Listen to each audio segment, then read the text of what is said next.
Assalamualaikum warahmatullahi wabarakatuh. Perkenalkan, nama saya Muhammad Aditya, mahasiswa Ilmu Komunikasi dengan NIM 1406200029. Pada kesempatan kali ini, saya akan mempresentasikan terkait mini skripsi atau penelitian saya yang berbasis deskriptif kualitatif dengan judul analisis gaya komunikasi Key Opinion Leader akun Instagram @growwithkg dalam kampanye #Grow Beyond Your Work dengan dosen pengampu Dr. Kinkin Yuliati Subarsaputri, MSI CPR CICS. Lanjut bab 1 pendahuluan. Oke, latar belakang dari penelitian ini. Globalisasi telah memungkinkan pertukaran informasi dan ide secara global, termasuk melalui penggunaan media sosial. Media sosial telah menjadi bagian integral dari kehidupan modern dan memungkinkan kita untuk terhubung dengan orang-orang dari seluruh dunia dalam waktu nyaris seketika. Hal ini membuka pintu bagi interaksi yang belum pernah terjadi sebelumnya dan mempercepat laju arus informasi global.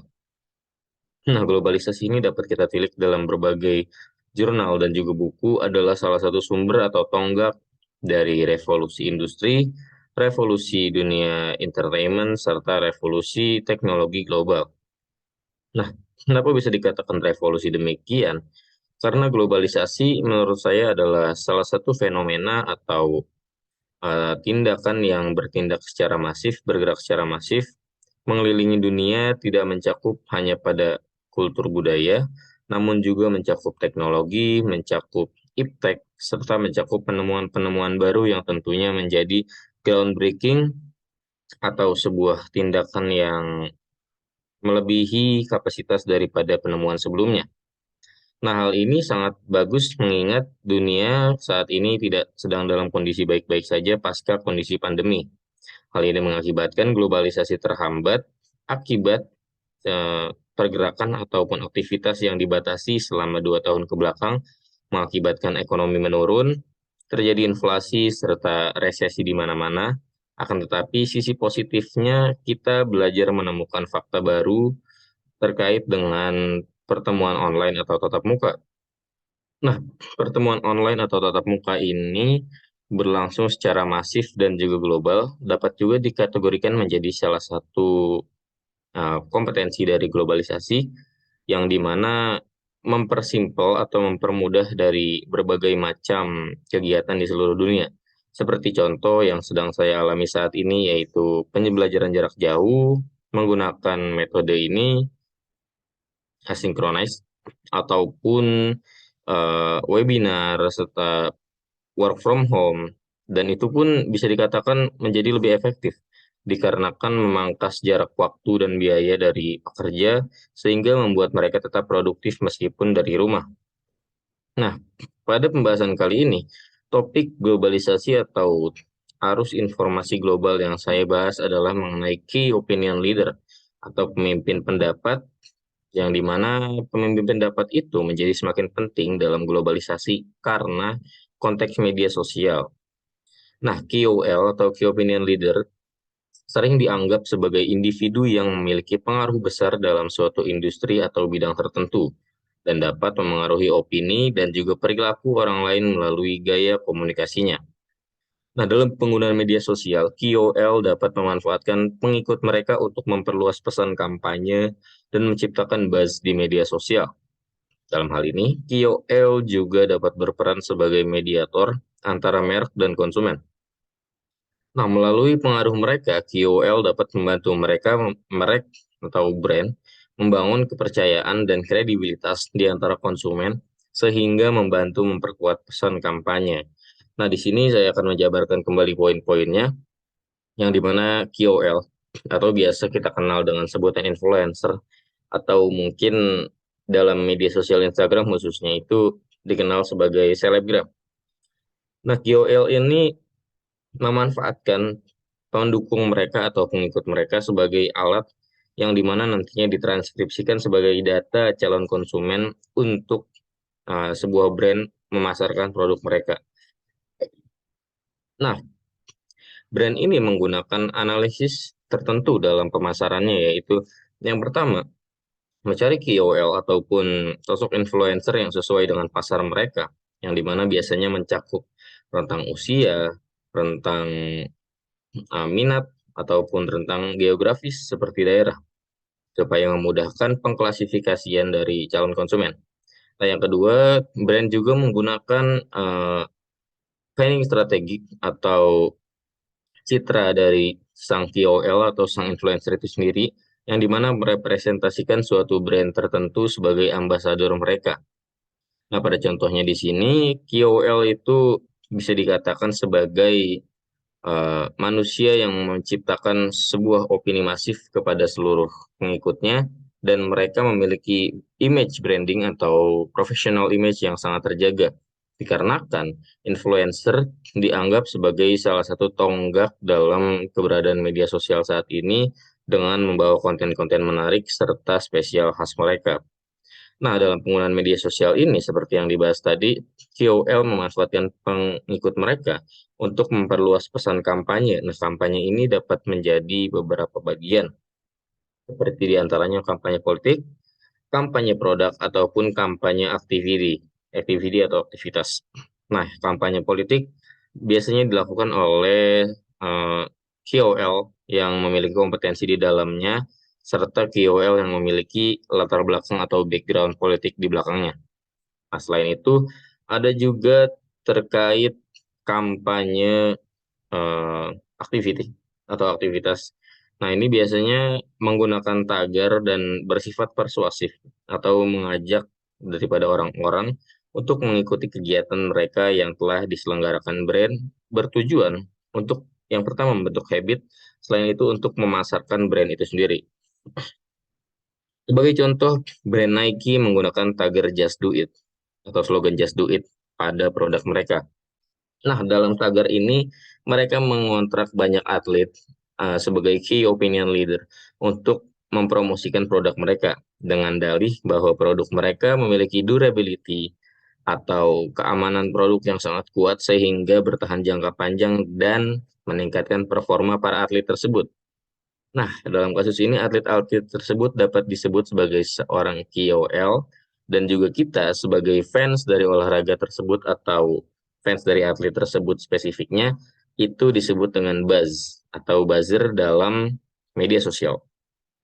Nah, dalam hal ini kredibilitas brand patut untuk dipertanyakan karena dalam menjaga kualitasnya, brand pun harus mengelontorkan sejumlah dana yang besar kepada KOL untuk mempromosi produk mereka. Akan tetapi, durability, kualitas, dan juga harga tidak bersinggungan sama sekali dengan apa yang direview oleh KOL. Karena brand membayar KOL, tentunya mereka bisa saja memanipulasi data tersebut.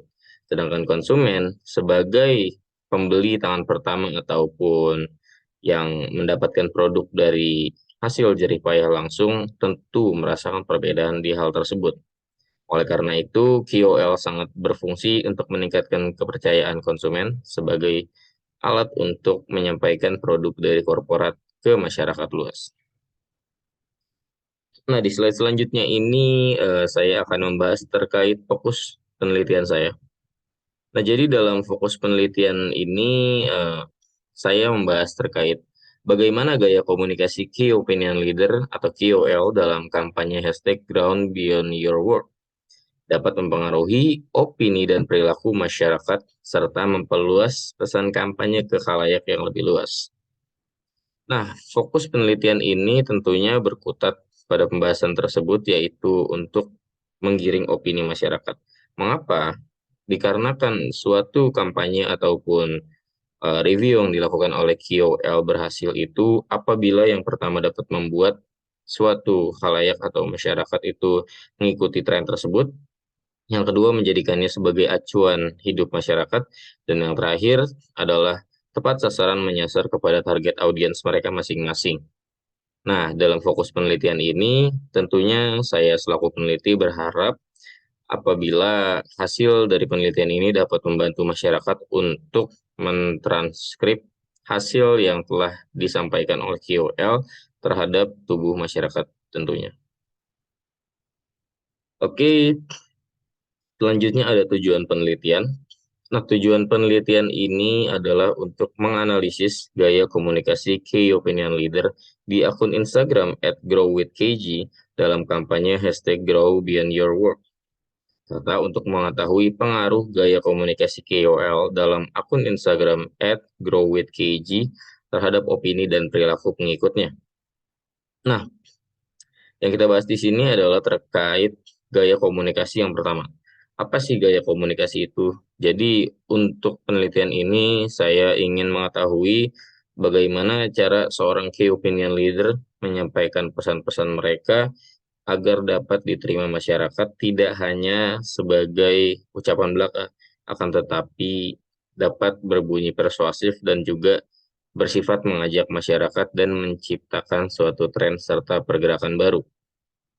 Nah, tentunya gaya komunikasi spesifik digunakan dalam strategi ini, di mana key opinion leader sudah pasti memiliki skill dan juga keahlian unik dan khusus yang mumpuni yang membuat masyarakat menjadi tertarik akan mereka. Nah, ketertarikan masyarakat inilah yang ditranskripsikan oleh seorang KOL ke dalam gaya komunikasi mereka yang bersifat fun, up to date, dan juga menarik, interesting. Nah, oleh karena itu, dengan gaya komunikasi yang bersifat seperti ini, masyarakat menjadi tergiur serta terpersuasi atau terbentuk opininya akan sebuah kampanye tersebut, yang dimana pada hal ini saya membahas kampanye hashtag Grow Beyond Your Work, serta pengaruh dari gaya komunikasi KOL tersebut dapat signifikan serta dirasakan oleh masyarakat umum. Nah, opini perilaku dan pengikut dari KOL di sini tentunya sangat-sangat berharga dikarenakan data tersebut dapat digunakan oleh brand untuk mengetahui pasar yang akan mereka tuju. Nah, pasar mereka tuju ini tentunya sangat diverse atau terbagi ke dalam beberapa bentuk. Oleh karena itu, dilakukanlah kampanye untuk mengetahui apa saja minat dari pasar serta apa saja demand yang dibutuhkan oleh pasar untuk kemudian supply produk dapat masuk ke dalamnya. Nah, setelah itu di sini juga terdapat manfaat dari penelitian. Yang pertama yang akan saya bahas itu adalah manfaat praktis. Nah, penelitian ini diharapkan dapat memberi informasi terkait gaya komunikasi Key Opinion Leader atau KOL di akun Instagram hashtag Grow Beyond Your Work dan @growwithkg. Nah, dalam manfaat praktis ini, akun Instagram Grow with KG tentunya sudah sangat berkembang pesat dari sejak awal didirikan, dan peneliti merasa bahwa hal ini sangatlah cocok untuk diteliti atau untuk dijadikan studi kasus dikarenakan mereka telah berhasil meraih opini masyarakat dengan berbagai cara kampanye dan juga berbagai macam program yang mereka lakukan. Nah, di antaranya ialah menggunakan jasa dari key opinion leader untuk membentuk suatu opini dan juga loyalitas dari masyarakat terhadap brand Kompas Gramedia. Nah, manfaat praktis ini diharapkan ya tentunya supaya masyarakat umum atau terutama kami sebagai mahasiswa dapat mengetahui lebih lanjut terkait gaya komunikasi KOL serta peranan mereka dalam era media sosial saat ini, yang dimana tentunya bersinggungan dengan era globalisasi yang telah saya sampaikan tadi.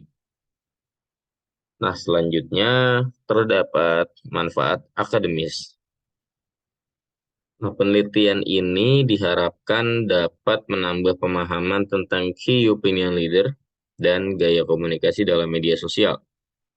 Seperti yang telah saya sampaikan di awal bahwa key opinion leader merupakan salah satu tonggak penting dalam era media sosial sekarang atau era disruptif globalisasi sekarang, dikarenakan key opinion leader membentuk opini masyarakat umum dan juga membentuk citra dari suatu brand untuk kemudian dapat meraih kepercayaan serta loyalitas dari masyarakat dan calon konsumen. Nah, peneliti berharap agar para pembaca dapat memahami konsep utama dari key opinion leader tadi supaya bisa memilah antara dampak positif dan negatif dari masing-masing key opinion leader, serta kampanye yang dipilih dan juga aktivitas yang kita lakukan agar tidak terjebak dalam jeratan key opinion leader yang palsu atau biasa disebut dengan false opinion leader. False opinion leader kali ini sudah marak berkembang di era disruptif dikarenakan mereka memiliki fake trust atau kepercayaan palsu dengan fake news atau hoax. Mereka menyebarkan informasi palsu atau spreading false information tanpa adanya konfirmasi terlebih dahulu yang membuat miskonsepsi serta mispersepsi di mata publik. Nah, hal ini tentunya sangat-sangat berdampak negatif kepada bangsa kita karena banyak terjadi perpecahan atau pembentukan polarisasi dua kubu yang mengakibatkan perpecahan akibat dari misinformasi hal tersebut. Nah, dari hal tersebut kita sudah bisa menangkap bahwa key opinion leader tentunya sangat-sangat berperan penting di dalamnya. Oleh karena itu, dengan power yang mereka provide atau mereka sediakan, maka seorang key opinion leader harus mampu untuk mempertanggungjawabkan informasi tersebut. Oleh karena itu, pada manfaat akademis ini juga dibahas terkait gaya komunikasi mereka dalam media sosial untuk kita dapat mengetahui apa saja gaya komunikasi yang efektif untuk kedepannya dapat mempromosikan serta mengampanyekan strategi komunikasi bisnis dan kampanye sosial lainnya. Oke, masuk ke bab selanjutnya yaitu landasan teori. Nah, pada landasan teori ini saya akan membahas mendalam terlebih dahulu terkait gaya komunikasi. Jadi, gaya komunikasi sendiri adalah cara seseorang berkomunikasi atau mengungkapkan pesan secara verbal dan nonverbal. Gaya komunikasi meliputi penggunaan bahasa, nada suara, ekspresi wajah, gerakan tubuh, dan sebagainya. Ya, seperti yang saya lakukan pada saat ini, yaitu mempresentasikan dengan berbagai unsur yang terdapat di gaya komunikasi supaya audiens atau target penonton yang saya capai dapat memahami poin-poin pentingnya serta enjoy menikmati video dari saya. Nah, apa sih fungsinya hal tersebut? Ya, untuk kenyamanan penonton belaka agar video ini dapat diserap dengan baik dan juga dapat menyampaikan informasi seutuhnya terhadap penonton. Dikarenakan apabila presentasi itu membosankan dan juga terdengar monoton, maka tidak akan menarik viewers serta target penonton yang akan dicapai. Dan dengan hal tersebut terjadi, maka informasi yang akan saya tuju tidak akan tersampaikan. Nah, pada gaya komunikasi ini, kita membahas tentang dua hal utama, yaitu yang pertama ada verbal dan non-verbal. Nah, verbal ini seperti yang saya bicarakan sekarang itu adalah penggunaan bahasa, nada suara, dan juga ekspresi. Nah, penggunaan bahasa yang utama itu biasanya dilakukan oleh seorang key opinion leader dengan sangat baku. Itu untuk sebuah program ataupun produk kampanye yang bersifat profesional dan juga menyasar target kelas atas. Dan terdapat juga yang non formal, itu biasanya menyasar kepada generasi milenial yang dimana bersifat tidak baku dan juga milenial itu terkesan lebih santai dalam menghadapi berbagai macam hal. Oleh karena itu, gaya komunikasi yang digunakan lebih ke gaya bicara sehari-hari dan juga gestur serta ekspresi yang digunakan itu lebih ekspresif dan tidak monoton supaya penonton tetap terjaga untuk menonton video mereka serta memperhatikan terkait kampanye yang mereka sampaikan. Nah, di sini dibahas gaya komunikasi seseorang tersebut dipengaruhi oleh banyak faktor. Yang pertama adalah latar belakang budaya, ada kepribadian, serta yang terakhir ada pengalaman hidup. Nah, mungkin di sini saya akan memecah ketiga hal tersebut. Yang pertama ada latar belakang budaya. Latar belakang budaya ini dapat dikonotasikan sebagai logat dan juga mungkin nada bicara karena setiap individu memiliki ciri khas yang berbeda tergantung dari lingkungan dari mana mereka berasal.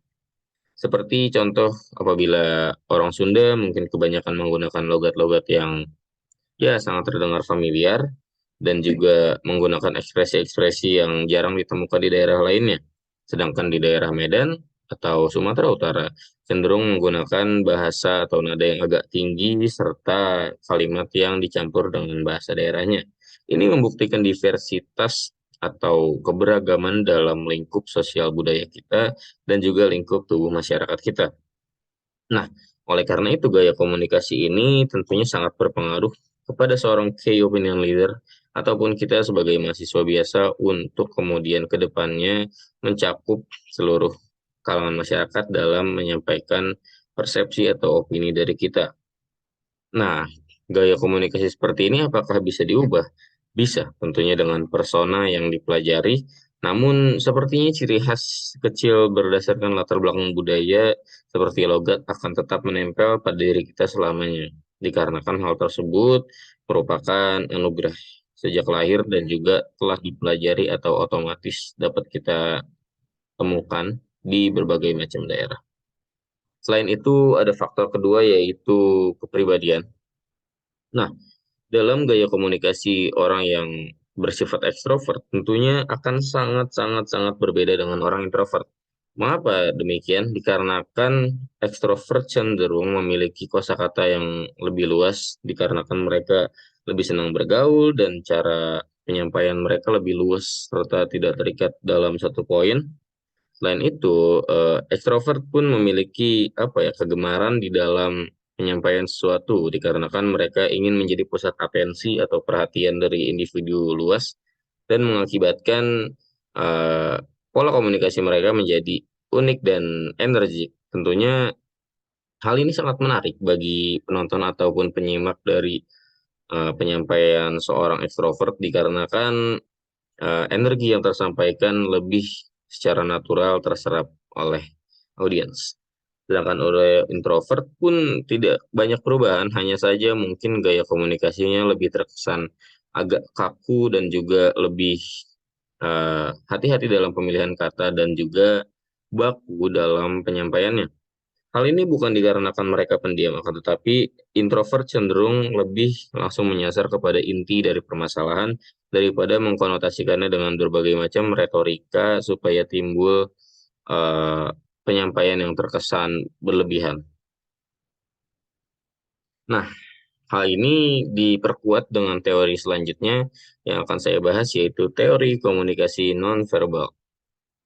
Nah, teori ini mengatakan bahwa komunikasi bukan hanya terjadi melalui kata-kata, namun juga melalui isyarat, gerakan tubuh, bahasa tubuh, dan juga ekspresi wajah. Nah, teori ini dapat digunakan untuk menganalisis gaya komunikasi nonverbal Key Opinion Leader pada akun Instagram @growwithkg dalam kampanye hashtag Grow Beyond Your Work. Nah, dalam teori komunikasi nonverbal ini, seperti yang telah saya sampaikan di atas itu, mencakup berbagai macam hal seperti simbol atau ekspresi wajah, gerakan tubuh, dan bahasa tubuh seperti ini. Dikarenakan nonverbal itu tidak mencakup kata-kata dan juga bunyi-bunyian dari sebuah kalimat. Nonverbal adalah faktor pendukung dari apa argumen atau kalimat yang disampaikan agar terkesan lebih profesional dan juga lebih tersalurkan maksud serta emosi di dalamnya.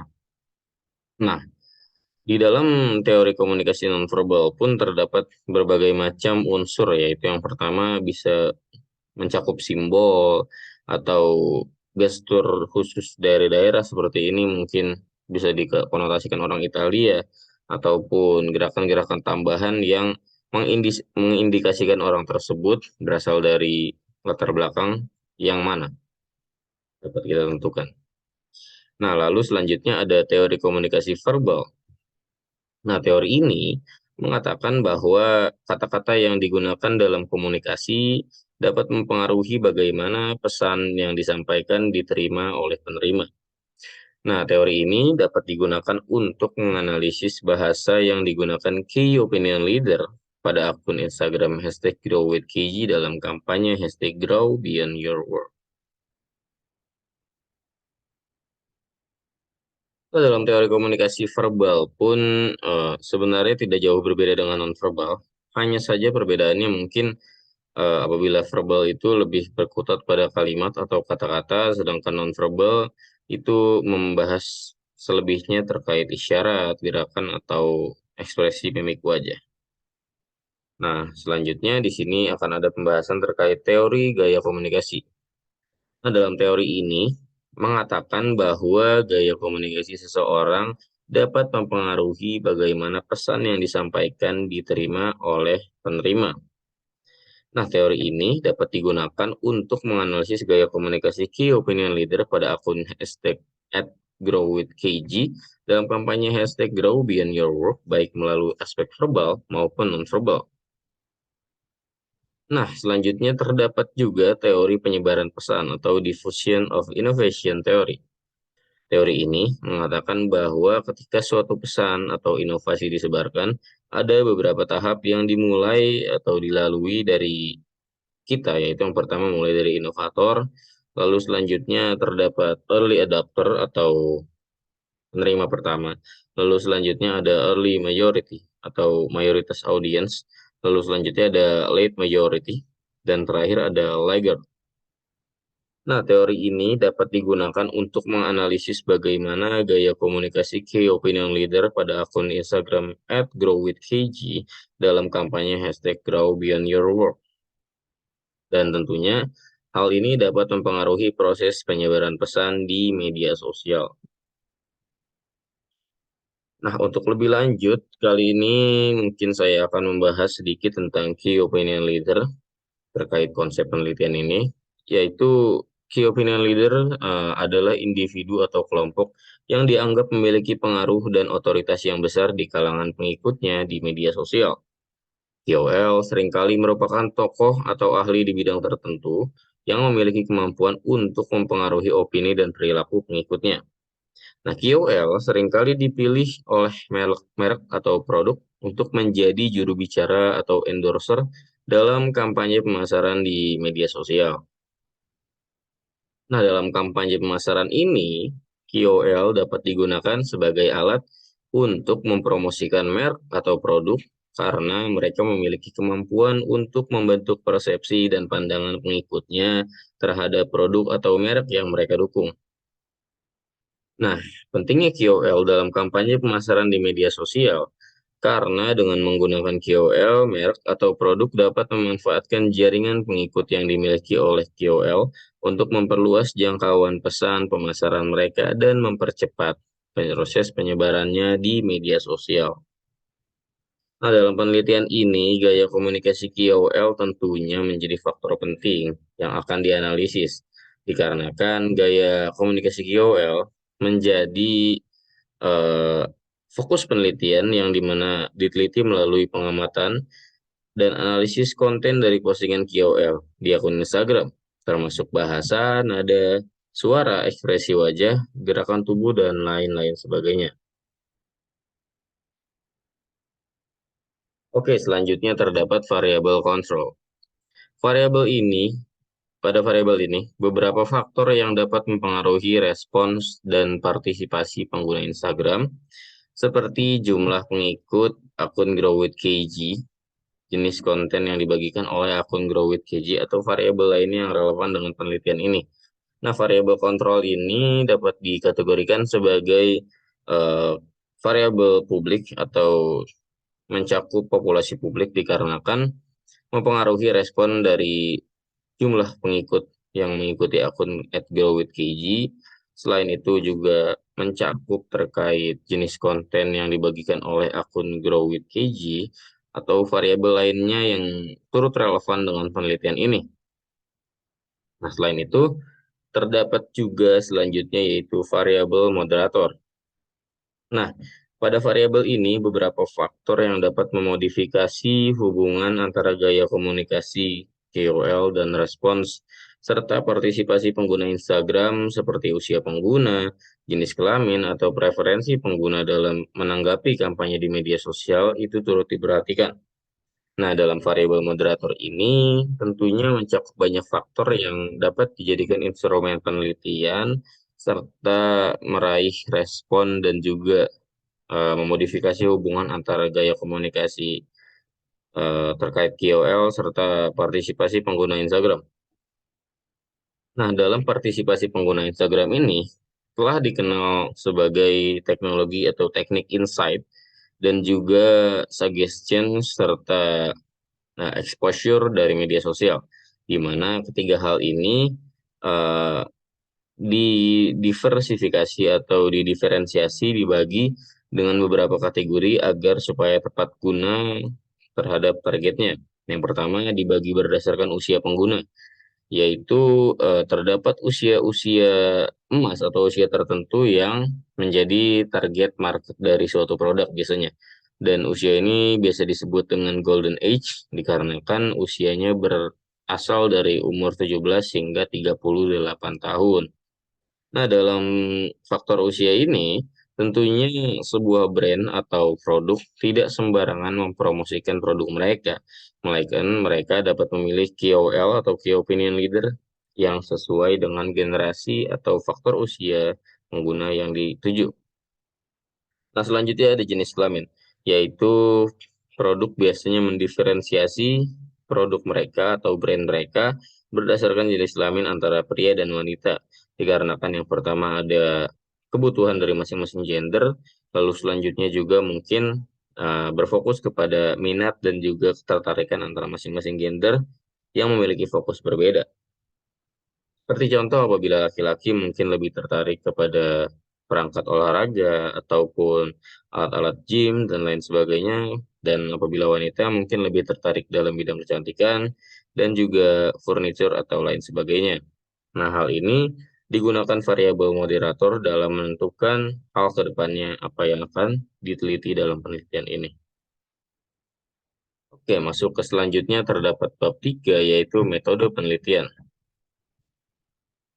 Nah, dalam metode penelitian ini, jenis penelitian yang diusulkan yaitu penelitian deskriptif kualitatif, yang dimana paradigmanya itu adalah paradigma yang sangat relevan dalam penelitian ini, yang bernama paradigma interpretivis. Nah, paradigma interpretivis lebih mengedepankan pengertian tentang bagaimana manusia memberikan arti terhadap pengalaman mereka, baik secara sosial dan budaya. Nah, paradigma ini berfokus pada penjelasan dan pemahaman atas fenomena sosial yang kompleks, sehingga dapat digunakan untuk mengungkap makna dari pengalaman dan tindakan manusia, seperti gaya komunikasi, key opinion leader, dan respon dari pengguna media sosial dalam kampanye hashtag Grow Beyond Your Work. Nah, dalam kampanye ini tentunya paradigma interpretivis melihat bahwa peneliti pun memahami terkait realitas sosial yang bersifat kompleks dan juga subjektif. Oleh karena itu, peneliti tidak dapat mengabaikan pandangan, interpretasi, dan nilai dari partisipan dalam penelitian. Dikarenakan dalam penelitian ini, peneliti akan menggali pemahaman dan interpretasi dari partisipan mengenai gaya komunikasi key opinion leader dan bagaimana mereka memberikan respon terhadap kampanye hashtag Grow Beyond Your Work yang dipromosikan oleh KOL.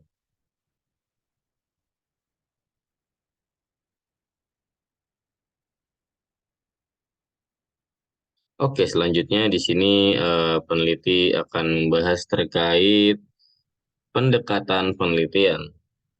Nah, dalam pendekatan penelitian ini, peneliti menggunakan pendekatan kualitatif atau metode kualitatif, deskriptif kualitatif lebih tepatnya, yang dimana pendekatan ini digunakan untuk memahami fenomena sosial yang kompleks serta mendalam dan detail dengan memperhatikan konteksnya, sehingga peneliti dapat memahami bagaimana partisipan memberikan arti terhadap pengalaman dan tindakan mereka.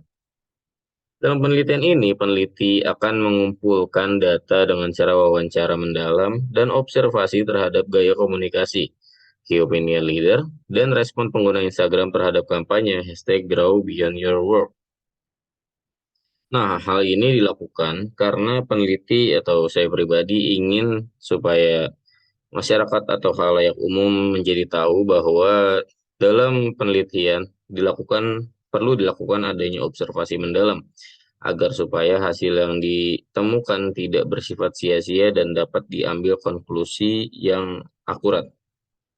Nah, dalam pelaksanaannya, kebanyakan peneliti tidak mengindahkan hal ini dan hanya menarik sampel data serta menarik kesimpulan yang tanpa dilakukan observasi serta riset mendalam terlebih dahulu. Oleh karena itu, banyak dari beberapa penelitian yang tidak tepat guna atau tidak sesuai dengan pembahasan dikarenakan observasi yang kurang mendalam serta teknik pengumpulan data yang tidak spesifik. Nah, pada penelitian kali ini, pendekatan kualitatif pun turut memungkinkan peneliti untuk memperoleh pemahaman yang lebih luas dan mendalam mengenai fenomena yang diteliti dan untuk memahami bagaimana partisipan memberikan arti pada fenomena tersebut. Nah, pada kesempatan kali ini peneliti turut menyampaikan opininya yaitu eh, kami sebagai mahasiswa meneliti hal ini atau communication opinion leader, key opinion leader dalam penggunaan brand tentunya tidak selalu berjalan mulus dikarenakan banyak faktor-faktor yang memengaruhinya diantaranya sebagai brand image itu sendiri yang dimana tidak akan berpengaruh apabila sudah memiliki nama yang buruk meskipun telah menggunakan jasa dari key opinion leader tingkat tinggi. Namun, kami percaya bahwa apabila key opinion leader tingkat tinggi turut memberikan pendapat dan juga masukan dalam produk yang dituju yang telah memiliki nama kurang baik, maka citra dari brand tersebut atau produk tersebut dapat terangkat secara perlahan, mengingat trust atau kepercayaan dari pengikut seorang key opinion leader tersebut telah terbentuk dan juga telah membuat suatu basis yang kompleks dalam pemilihan brand tersebut sebagai brand image. Oke, dalam selanjutnya peneliti akan membahas terkait metode penelitian. Nah, metode penelitian yang digunakan dalam penelitian ini yaitu adalah deskriptif kualitatif. Jadi, eh, dalam metode ini, penelitian ini juga peneliti akan menggambarkan gaya komunikasi key opinion leader pada akun Instagram Grow with Kiji dan bagaimana pengguna Instagram memberikan respon terhadap kampanye tersebut. Nah, dari analisis ini, tentunya peneliti akan mendapatkan banyak hasil dan bisa mengidentifikasi hal tersebut. Seperti yang pertama, mungkin dapat mengidentifikasi tema-tema utama yang muncul dalam data dan memahami pemikiran, persepsi, dan pengalaman partisipan terkait gaya komunikasi key opinion leader dan respon pengguna terhadap kampanye Grow Beyond Your Work. Nah, identifikasi ini tentunya akan sangat bagus apabila dikemukakan dengan data yang sangat spesifik dan mumpuni. Dikarenakan identifikasi seperti ini turut membantu peneliti dalam analisis untuk mencari data yang akurat serta menemukan konklusi yang dimana akan dijadikan acuan oleh seluruh masyarakat, terutama membahas tentang fungsi dari key opinion leader serta target dari kampanye hashtag Grow Beyond Your Work. Nah, selanjutnya peneliti akan membahas terkait teknik penarikan informan. Nah, dalam teknik penarikan informan ini, sampel penelitian yang digunakan adalah key opinion leader dari akun Grow with KG dan pengguna Instagram yang terlibat dalam kampanye hashtag Grow Beyond Your Work. Nah, tokoh key opinion leader yang dipilih dalam penelitian ini sedang dalam tahap kurasi dan penyeleksian. Dikarenakan key opinion leader atau influencer yang turut terlibat dalam hashtag Grow Beyond Your Work di akun Grow with KG itu sangat banyak dan juga tidak mencakup satu bidang saja. Ada bidang olahraga, ada yang mencakup bidang pendidikan, ada juga yang mencakup bidang kesehatan dan lain sebagainya. Selain itu, populasi penelitian ini adalah seluruh pengguna Instagram yang telah mengikuti akun @growwithkg dan terlibat dalam kampanye hashtag Grow Beyond Your Work.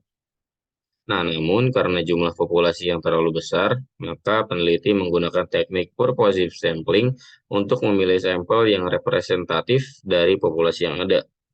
Nah, dengan teknik ini tentunya populasi yang dapat kita pilih tidak hanya semerta-merta bahwa seluruh pengikut akan kita wawancarai, yang tentunya tidak akan memenuhi kapasitas dikarenakan berjumlah ratusan ribu pengikut.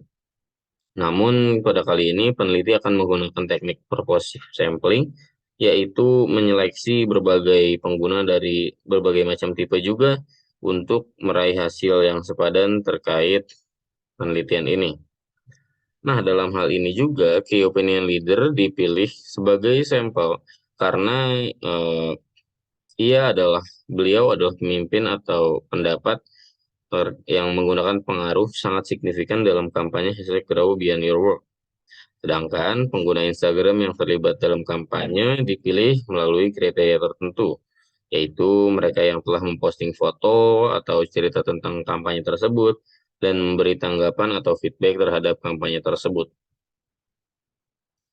Nah, sekian penjelasan dari saya atau peneliti tentang penelitian ini. Kurang lebihnya mungkin mohon maaf. Wabillahi taufiq wa hidayah. Wassalamualaikum warahmatullahi wabarakatuh.